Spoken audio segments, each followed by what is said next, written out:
Welcome to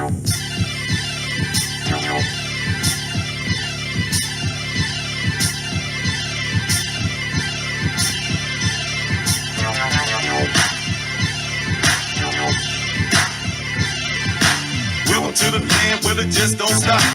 That's right. Welcome back to the land where it just don't stop. Unless, of course, you're the internet and you stop all the time.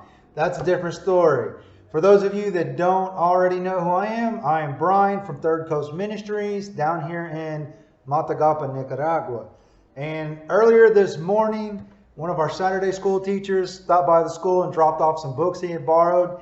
And I was like, hey man, if you want some other books, help yourself. And he's like, hey, it's all right. I got some different books that I'm already reading at home. And I was like, okay, cool, man, that's good. And he was like, you know the phrase, you are what you eat? I was like, yeah. I mean, I understand. And he's like, well, I also believe you are what you read.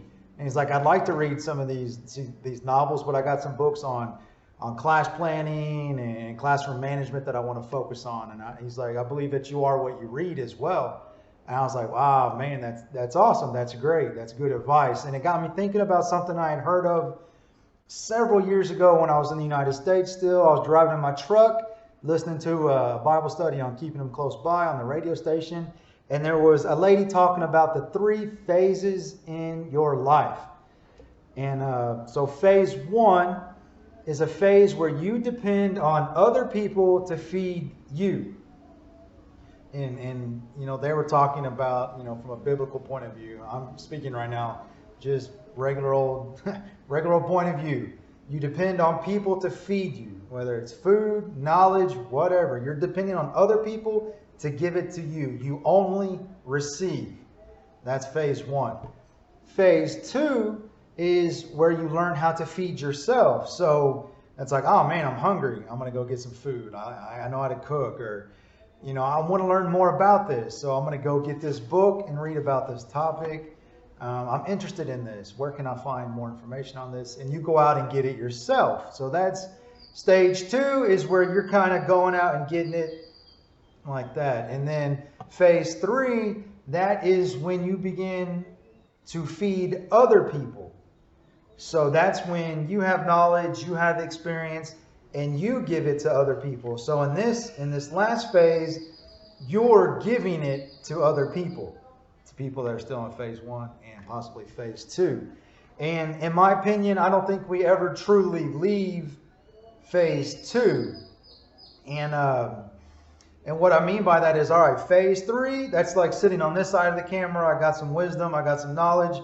Most of my knowledge and wisdom is from bad experiences. So that's where I got it, and I want to share that with other people. So I'm giving you guys the information. You might be in phase 1 or phase 2. You might be seeking this out, which if you are, congratulations, you're in phase 2.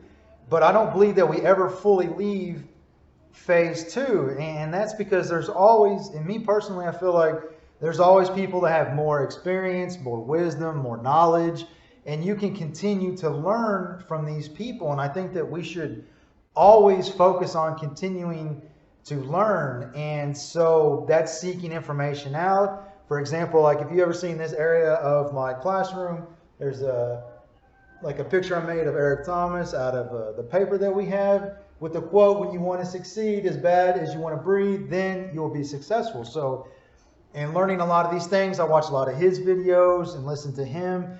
And so we always need to focus on moving up from phase 1 to phase 2, phase 2 to phase 3. And it's not normal to stay in phase 1.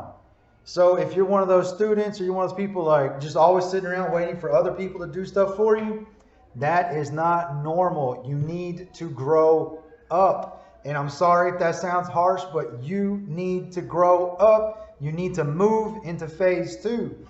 And eventually you have to learn responsibility for your actions and accountability. So if you're stuck in phase 1, man, you gotta get out of phase 1.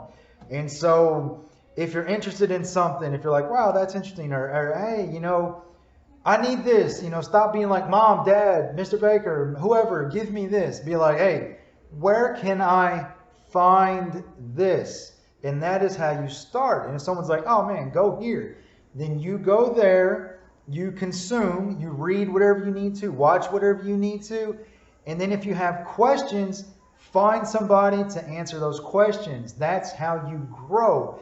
And it's hard, it's difficult, I get it. You're not going to be good at it first because you ain't never done it before. So if you've never learned how to feed yourself, it's going to be difficult. You're going to make mistakes, but you have to try. If you don't ever try, you're going to be stuck in phase one and the world is going to pass you by. That's the harsh reality. And when you're in phase two, eventually as you're seeking out people for information or seeking out information, eventually you'll get to a point where in that energy draws people to you, and people are like, oh wow, I always see you doing this, how did you do that? And then now, hey, wow, you're in phase three, congratulations. Now you have the experiences and the abilities to help others, to feed others. So that was just kind of on my mind.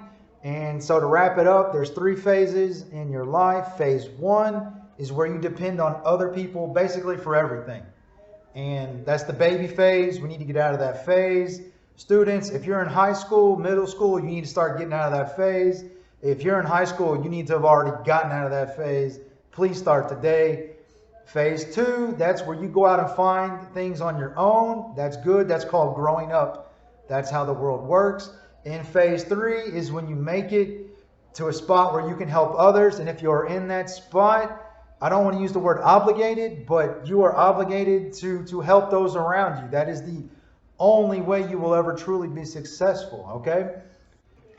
All right, so when I say the word obligated, I just want to make sure there's not a misunderstanding. You're not obligated to go out and be like, hey, you need to do this, you need to do that, you need to do that. No, don't be that person, all right?